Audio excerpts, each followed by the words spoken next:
Hello and welcome back to the P.S. Gilmore story and episode 56, concentrating on the Grand Army of the Republic, and you can abbreviate it to GAR, and this is part 2 of that story. You're looking here at some ribbons from the GAR, formed in 1866 and disbanded in 1950. You'll see here, for instance, why is this important? Right in front of you right now, you see Gilmore telling part of his story. I'll read it to you. You see, we musicians who march to battle are really the only ones who are unprotected. We, of course, can handle no weapons and are at the mercy of bullets and weapons.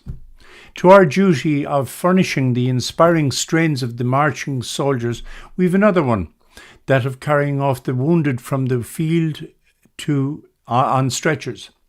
In one of the battles, we were on our way to the scene of action when we met a soldier running away from the field.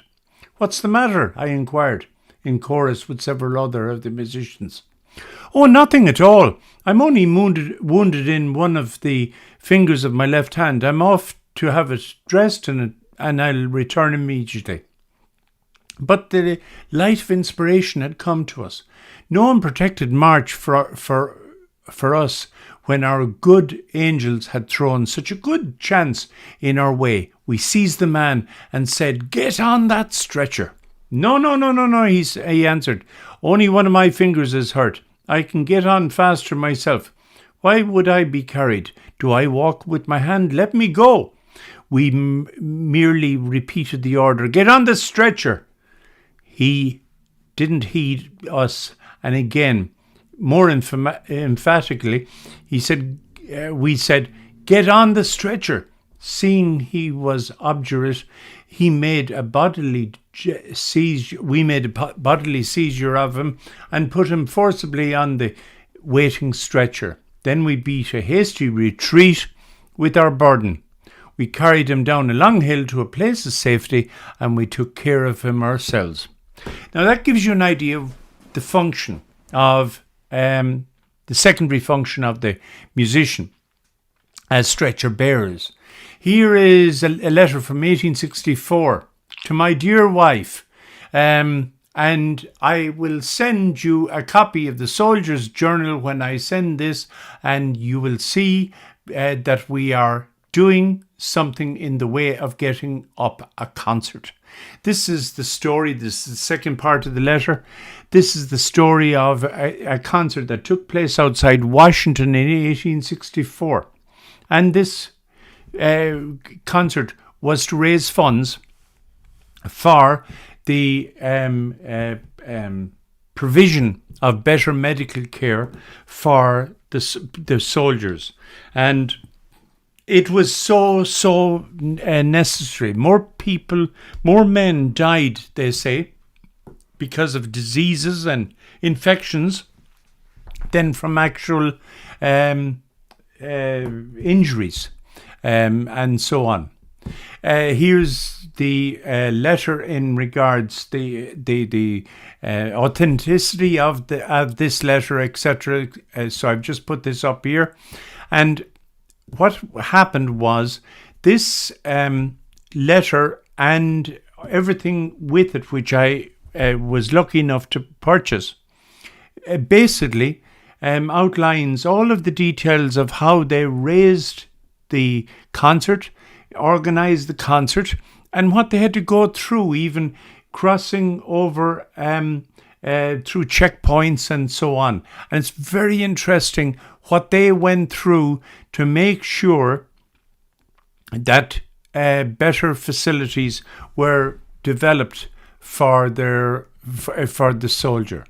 Here's the soldier's journal that he referred to for his wife, and you see down at the bottom McKelvey's Cornet Band. That's who played this particular concert, and it was 1865, the rendezvous of distribution in Virginia.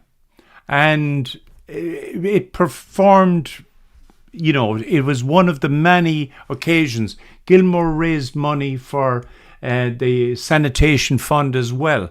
And this was something very, very much loyally followed by all of the musicians. By 1866, something called the GAR, the Grand Army of the Republic, was founded. And this gives you an idea of the number of posts in March and June and so on and so forth. And it goes from 4,200 steadily upwards and so on.